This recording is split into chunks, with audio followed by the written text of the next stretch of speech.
Greetings and salutations, everybody. Welcome to my YouTube channel. My name's John Campia, and this is a companion video. What is a companion video? Well, I'm glad that you asked. You see, every day on the John Campia Show, we like to save some time to take live questions, but I don't always have time to get around to all of the live questions that come in. But I want to make sure those questions get answered, so I gather up the unused questions and address them here on companion videos to make sure they get answered. So, without any further ado, let's drive right into it here. And we're going to start getting caught up right now with Romarama30, who writes, with Muslim and Asian Marvel characters on the way, do you Marvel, I think you probably mean, do you think Marvel is changing the game more than any other franchise? All right, thanks a lot for the question. That's difficult to say because, you know, we got a couple of characters on the way. We've had Luke Cage, but I mean, that's really more of a Netflix thing. But we've got Captain Marvel coming, female lead. We had Black Panther, an African-American lead. That's good. But at the same time, let's not get ahead of ourselves. Marvel is also in the last 10 years, over 20 movies now. And they finally just had one with a black lead. And they're finally about to have their first film with a female lead after 20 plus films. So it really all depends on how you want to look at it. If you want to look at it on a per film average, no, I wouldn't really say Marvel's ahead of anybody else. They're certainly going in the right direction and getting rid of this, you know, agenda that they've seemed to have and that all of Hollywood seems to have of keeping women and anybody that's not a straight white male out. Because like I said, they had like 15, 16, 17, 18 movies in a row with just straight white male leads. That's fine, but they are kind of broadening their horizons now, and that's good, but I don't know that they've done enough for us to say that they are leading the industry at this point. I certainly think they're doing some good stuff, but once we get on a better ratio than 5% of their movies, not just being straight white male leads, then we'll have something to talk about, but they're definitely heading in the right directions for sure. Okay, IKHE writes, just saw Firefly and Serenity. I need more. Oh, gosh, I'm actually a little bit envious. You got to watch those for the first time. Firefly was a great show. So shortly lived. And Serenity, the movie, I thought was even better than the show. Not everybody agrees with me on that, and that's fine. But I thought the movie was even better than the show. Incredible sci-fi. Desperately wish they would do another one. But the fact of the matter is not many people went to go see it, and that was kind of the end of it. There was a small movement for a while of people trying to get more Serenity Firefly made, but there was never enough, unfortunately. And guys, listen, follow IKH's example. If you have not seen Firefly, it's only one season. Watch it.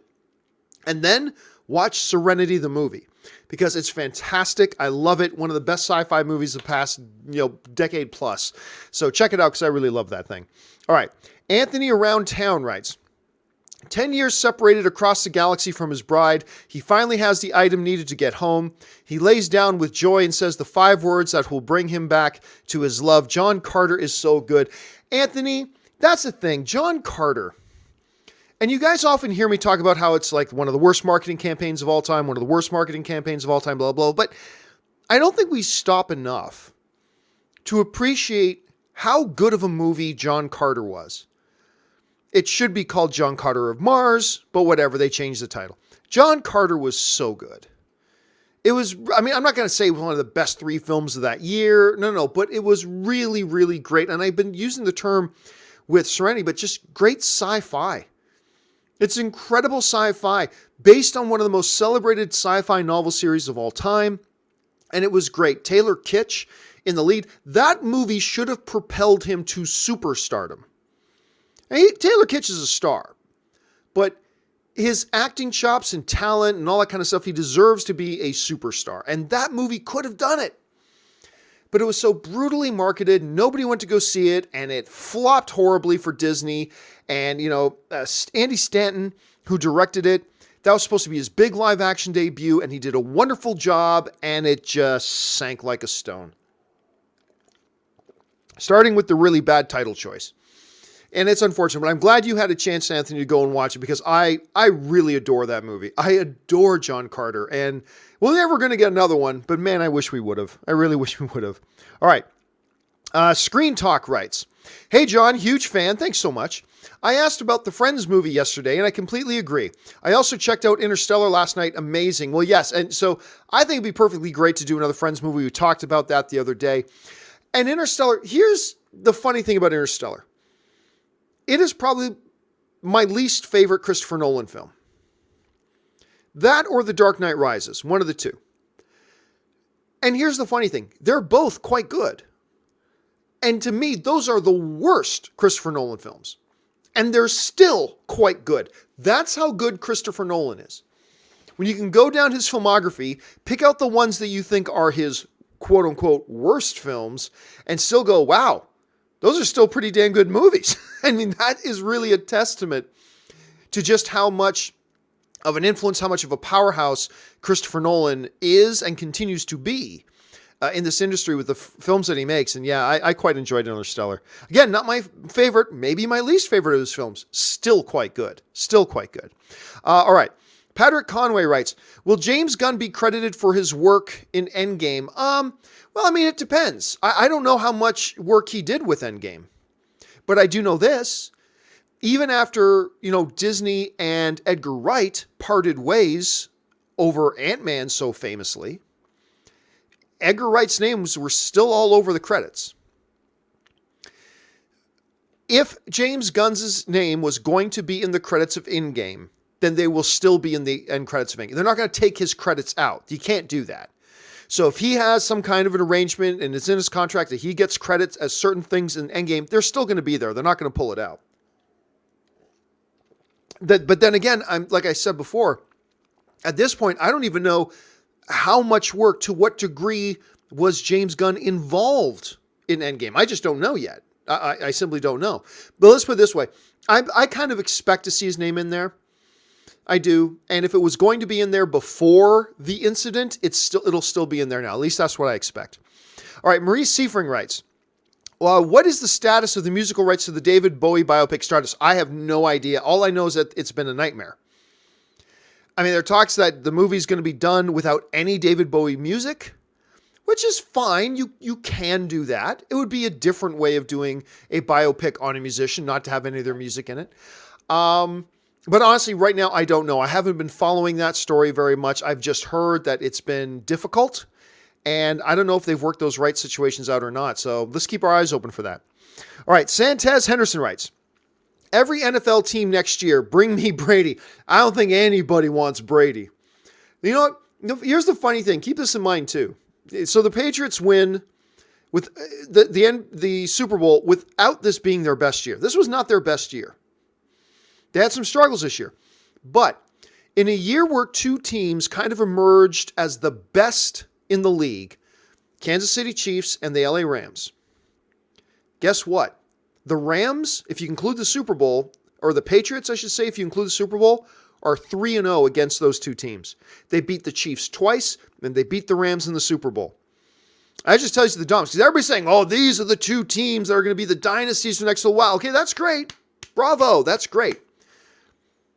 Patriots play those two teams a combined total 3 times, and they won all 3 games. That's a little something. I don't know that anybody wants to run into Brady. I think everybody will hope the other guys who have to play them first at some point knock them out so they don't have to face the GOAT. That's pretty much, I don't think anybody's asking for Brady. Okay. Alan Connor writes, Liam Neeson's story reminds me a bit of The Amazing Spider-Man when Spidey was basically only targeting criminals that look like the one who killed Uncle Ben. Neeson was clearly ashamed. And that's the thing that's what I was trying to get across the most on the John Campus show today. When you read the full story that Liam Neeson told, he was telling a story of his own weakness and all of our weaknesses that comes out when you allow anger and rage and revenge and all that kind of thing to seep in and you do something stupid. And Liam Neeson, fortunately, caught himself. And he said in the story, this is horrible. This is terrible and the wrong thing. And then he tells the story about how It's really prevalent in his home in Ireland, where you had all the troubles in Ireland, people killing people and revenge being blah, blah, blah. And he said, this violence only begets violence. Vengeance only begets more vengeance. This is the wrong way to do things. This is wrong. And he stopped himself. And I thought it was incredibly courageous for him to tell that story of his own moment of weakness. Everybody can pretend, just hide your own weaknesses. And you've got bad stories that you'll never let anybody know. Liam Neeson has this incredible story of his weakness, of his frailty, of his flaw as a human being. And instead of keeping that hidden, he told the story. Here's a time where I nearly gave into my anger, and I gave into anger and rage and bitterness, and I almost let it lead me down this horrible thing. It made me act in a completely inhumane way, in a completely stupid way, in a horrible way. And I finally realized, what the F am I doing? That's what he said. That's what Liam Neeson said. I finally got to the point where I'm like, wait a minute, what the F am I doing? This is horrible. This is terrible. Violence doesn't solve, violence just brings on more violence. Revenge just brings on more revenge. And he had the bravery to share that story, to share his weakness. He shared it. And I'm a little disappointed. And I can understand how people reading that story about Liam Neeson just read the headlines and go, oh, Liam Neeson did what? Well, okay, if you just read the headline, but read the whole story that he told.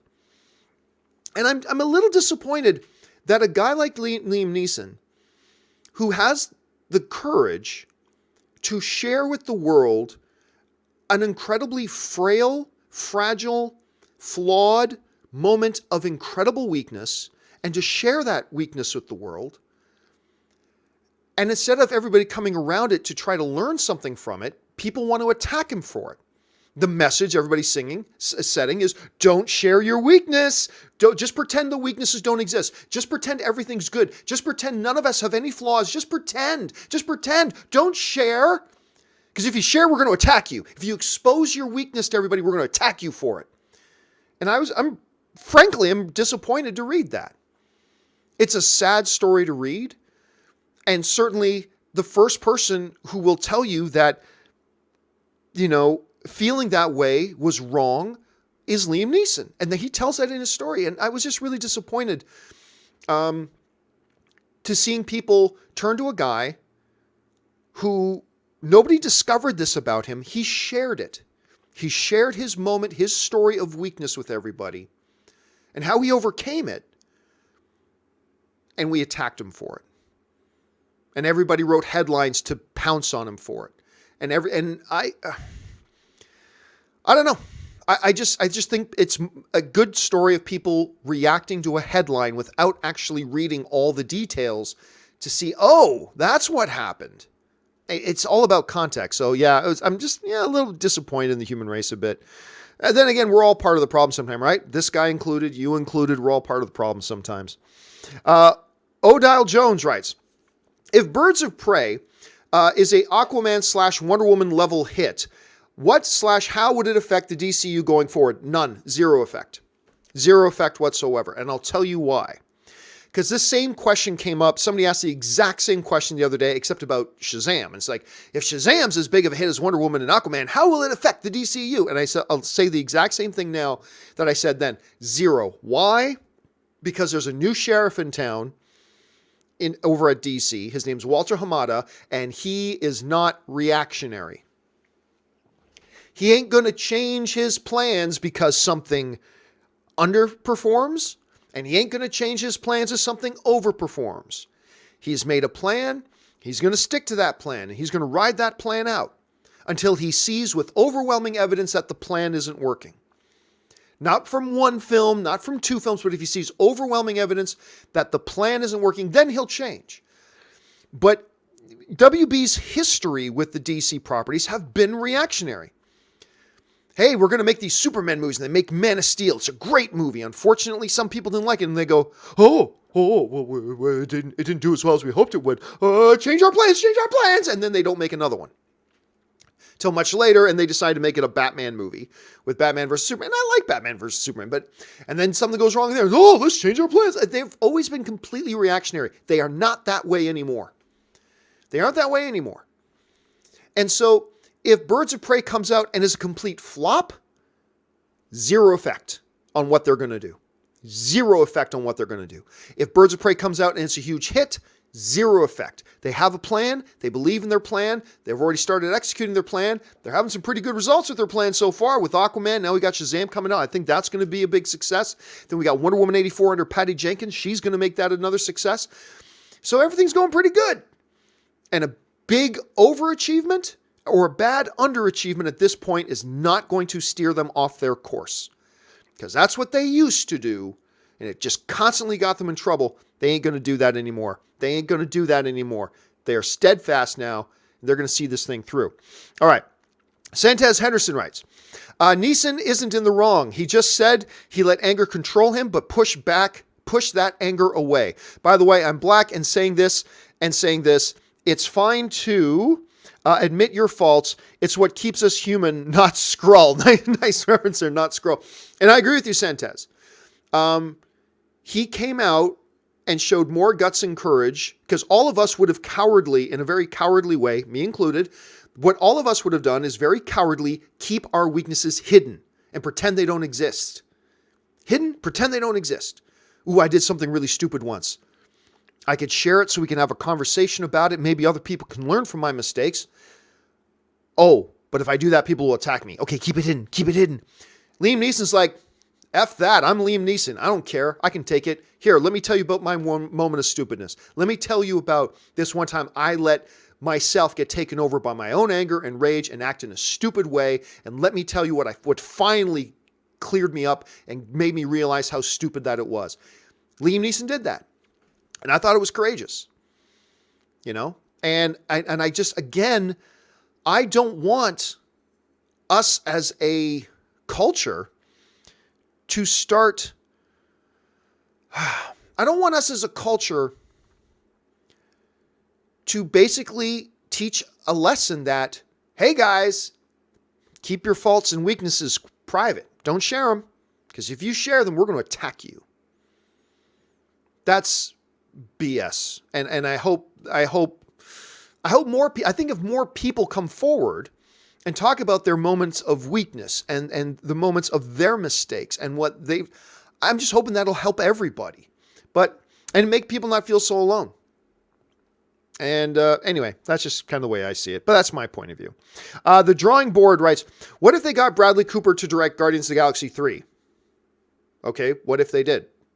I'm going to give you a little bit of a hard time here, drawing board. Don't get upset, but I'm going to give you a bit of a hard time. I don't understand when people write me questions. I get many of them. What if this? Okay, what if that? What are you asking? What if this? Okay, what if that? What? I mean, what if they got Bradley Cooper to direct Guardians of the Galaxy 3? Well, then they have Bradley Cooper direct Guardians of the Galaxy 3.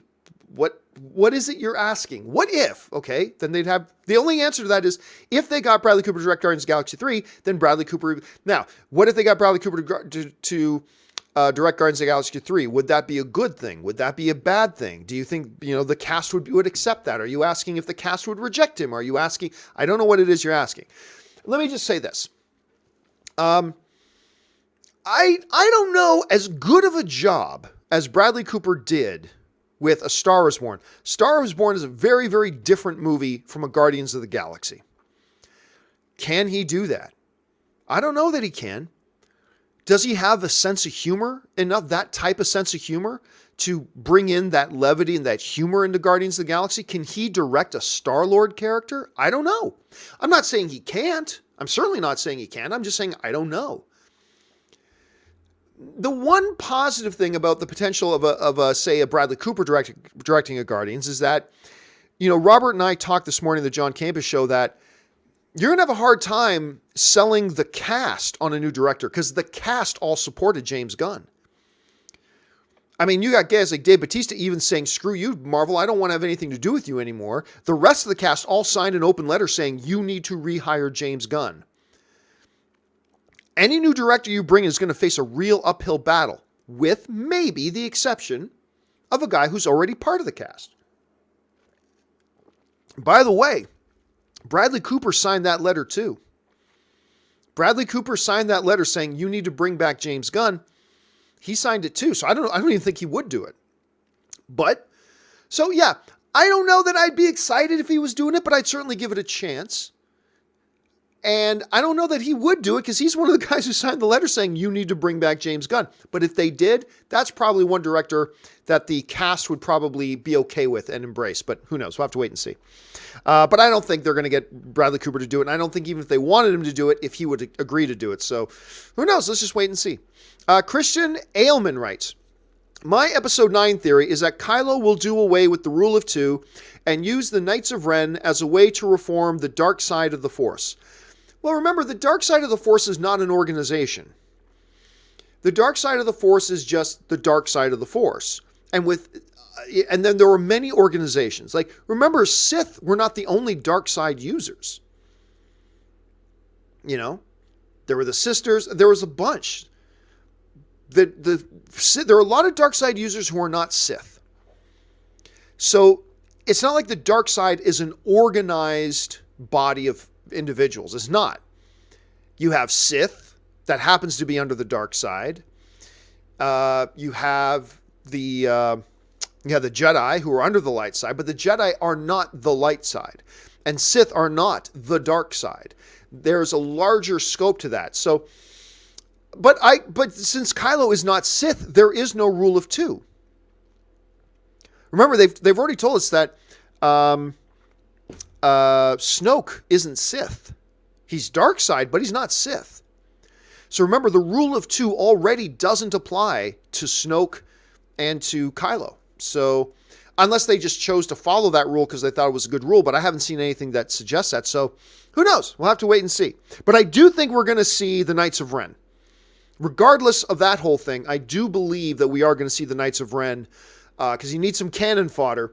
We're going to see the Knights of Ren in episode 9. I believe that. All right, Jay Boogie writes, Roma was so boring. How is it going to win Best Picture? Well, Jay, here's the thing. I am with you. I found Roma boring. And that's not because it's slow. I understand that. There are slow movies that I love. It's not because it was slow. I just found it to be a boring film. But here's the thing, Jay. It is probably going to win Best Picture because almost everybody else loved it and did not find it boring in the least. Just because you found it boring and just because I found it boring doesn't mean everybody else found it boring, because they didn't. A hell of a lot of people love this movie, and some of them even call it one of the best films they've seen ever. Like, I've seen a number of critics call it like maybe the greatest film ever made, you know? I disagree wholeheartedly. I thought it was boring, but whatever. But it is probably going to win Best Picture because you and I, Jay Boogie, we're in the minority. And I'm perfectly comfortable being in the minority. I have no problem being in the minority on stuff like this. But, but we'll see. Okay, let's move on here. Next one comes to us from Santez Henderson, who writes, who is likely to get their next Oscar first, Hanks or Denzel? And if one of them does get another award, will they top Daniel Day-Lewis's back to... Oh, no. Daniel Day-Lewis is GOAT. There's one GOAT, and it's Daniel Day-Lewis. One of the things that totally separates Daniel Day-Lewis from even guys like Hanks, who's one of the greatest of our generation, Denzel, who's one of the greatest of our generation, is the fact that he works so infrequently. Like, Daniel Day-Lewis was doing like one film every like 3, sometimes 4 years. And like Brady, who's gone to the Super Bowl half of the years that he's played in the NFL, it's like at least half of the times that Daniel Day-Lewis has been in movies, he's been nominated for Academy Awards. It's his per film average that is ridiculously good. And that's just something Hanks and Denzel, who make a lot more movies than Daniel Day-Lewis ever did, and continue to do more movies than Daniel Day-Lewis ever will, they might equal the number of Oscars that Daniel Day-Lewis has, but Daniel Day-Lewis was knocking out Oscars and Oscar nominations like every time he got on screen. So no, as far as which is most likely to get their next Oscar, Hanks or Denzel, I'm going to say Hanks simply because Hanks has that, I think it's called, what's it called? Won't You Be My Neighbor? Whatever. The name of the new movie where he's playing Mr. Rogers. That could be an Oscar kind of role. I can't remember what Denzel's has coming up next, but Hanks's next role is a potential Oscar kind of role. So I will say right now, the more likely is probably Hanks. Which one of those two will win more Oscars between now and when they retire? Who knows? Maybe Denzel, maybe Hanks. But next up is probably Hanks, like I said, because of the whole Mr. Rogers thing gives him a little bit of a leg up right now. Just a little bit of a leg up. All right. Let's see. Alan Connor writes, the only way to appease the comic book fans would be if Warner Brothers casted a Kevin Conroy. Nope. That would not appease anybody. Well, not the majority of people at any rate. And made him drink from the fountain of youth. Go our Pats, our bats. I get that. Yeah. Robert Pattinson is Robert Pats. Get it. That's actually kind of funny, Alan. I don't think so. Kevin Conroy was a great voice actor for Batman. That doesn't mean he could be Batman in a live action film. I don't see any connection there. He's got a great voice, but that doesn't mean he can be a live action actor. Now, I'm not saying he can't be a good live, but I'm just saying I haven't seen any evidence that he can be so strong of a live action actor he can carry a film in a live action performance. I know he's awesome in a sound booth, speaking into a microphone. I know he's awesome at that. But this whole idea of get the guy who did the voice of him to do it, I don't see the connection there. But again, I'm not saying he would be bad. I'm just saying I haven't seen any evidence to say he would be good either, so I personally wouldn't go that way. As far as the Robert Pattinson thing, I don't think that's happening. I don't think that's real. But if they did announce him, I'd be totally cool with it. The guy's a hell of an actor. Okay. The June Mengo writes, favorite movie of all time of everyone in the table, including Ashley. Well, Ashley and Robert clearly aren't here. You guys know what my favorite movie of all time is. It's Star Wars, Star Wars, Star Wars. So there's that. Richard Lloyd writes, I think Penn Badgley would be a good Batman. I don't even know who that is. Saw the You series on Netflix. Did a really good job. And see images on Google. Looks like Bruce Wayne. Well, first of all, there is no such thing as Bruce Wayne, so you don't know what Bruce Wayne looks like. So let's be clear about that. He don't look like Bruce Wayne because we don't know what Bruce Wayne looks like. Let me see if I can get a picture of this guy. I don't even know who he is. I have no idea who this cat is. So let's see. Penn Badgley. All right. He has been in Margin Call. Oh, he was in Easy A, 8 years ago. John Tucker Must Die 12 years ago. And that's the series about the stalker, right? I don't know. I don't think he looks anything like Bruce Wayne, personally. Good looking cat, though. Good looking dude. Let's see. Let me pull up a picture of him. Let me just see if I can grab this here. La la la la la. Okay. So I grabbed a picture of him here. So here's the dude. Good looking dude. I got a little bit of Robert Pattinson look to him. But I have no idea if the guy's even a half decent actor. I have no idea. So I can't really comment on that. I would get over the whole idea, the notion though of, I saw him in this one thing. He's the next best. I don't know, but maybe. But I can't say no because I haven't seen him in something to dislike him in, so I can't say no. But again, I'm looking at him and I don't see Bruce Wayne. Not that you have to look like it. Robert Pattinson doesn't look like Bruce Wayne, and I'd be totally cool with him as an actor. I don't know. I'll have to wait and see, I guess. Okay, let's move on here. ZOMG Ruler writes, John, meet Weird Al. Don't be a Canadian idiot. It's funny because I've got like 3 different Weird Al figures. What ZOMG Ruler is talking about is I've told the story. Look, I've been to many red carpets and industry parties and blah, blah, blah. I have walked up and introduced myself to Harrison Ford. I've walked up and introduced myself to Benedict Cumberbatch. I have walked up and introduced myself to Jennifer Garner. I have walked up and introduced myself. I have no problem walking up and meeting everybody. I don't get starstruck. Except for Weird Al Yankovic. I don't know why. I have, Anne reminds me, I've been at 4 separate events where I have practically bumped into him. Including this one time we were leaving a premiere, and on the escalator going up to the after party, he was standing on the step in front of me as we were going up the escalator. And every time, man, it's just go up and introduce yourself. And no, I don't want to bother him. I don't know. The one guy I get starstruck around is Weird Al Yankovic. I go figure. I don't know why. I've been listening to this dude's music since I was a kid.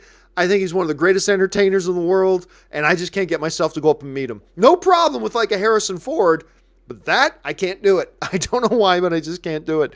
The Jumengo writes, I rewatched Black Panther yesterday after so much discussion about it on the show. Near flawless movie, I have to say. Well, I mean, look, that's the thing. Like, I don't think it deserves a Best Picture nomination, but I also don't believe it's only being nominated for political reasons. Look, just because I wouldn't have nominated it doesn't mean a lot of people. Look, I've told this before.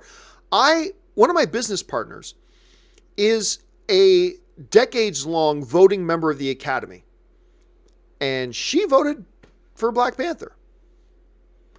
And I can tell you right now, it wasn't for political reasons. She just thought Black Panther was one of the best films of the year. Just because I didn't think, like, I thought the movie was great, but I didn't think it deserved. But just because I didn't think it deserved it, doesn't mean that's the Academy members agree with me. Nope. I know an Academy member who voted for it because she honestly thought it was one of the best films of the year. So there you go. And hence, all film is subjective. Buklodi writes, I just want to say thanks to you and the chat board for at least being decent about discussing the Neeson situation. Disagreements, but mostly civil. Got to tell you, Buklodi, look, trolls will come in. There's nothing you can do about that.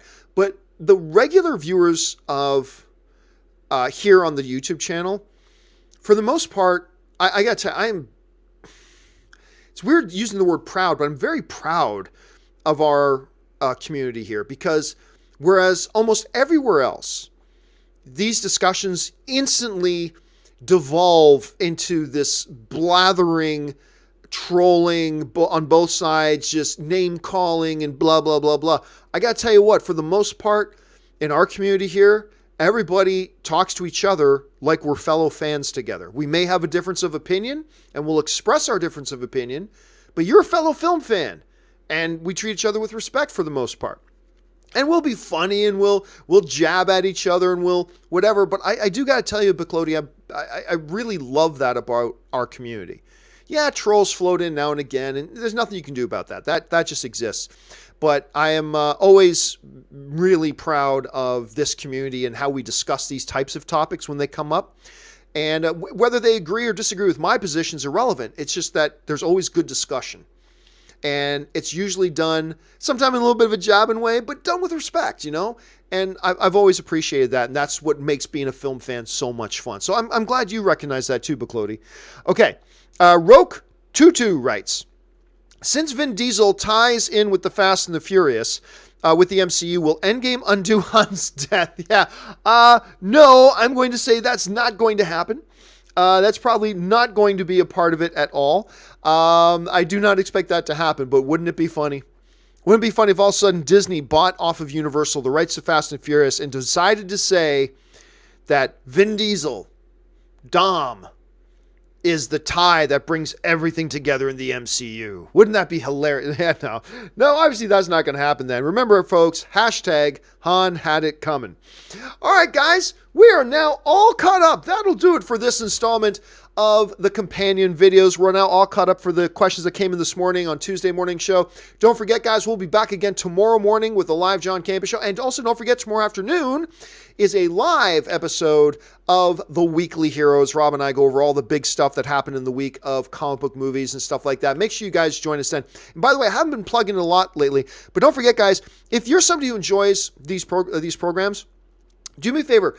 Just go check out www.patreon.com/John Campea. There you'll get all the information about what does it mean to be a Patreon supporter, how does being a Patreon supporter keep these shows on the air, and what little perks there are for being a Patreon supporter. Just little things like, for instance, a lot of people like audio podcasts.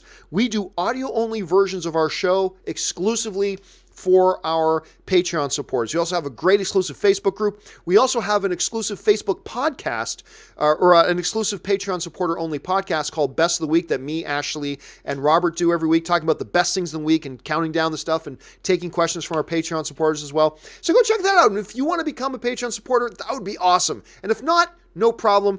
I'm just glad you're here being a film fan with us. All right, guys, that will do it for me. Thanks a lot for being here. My name's John Campea, and until my next video, bye-bye.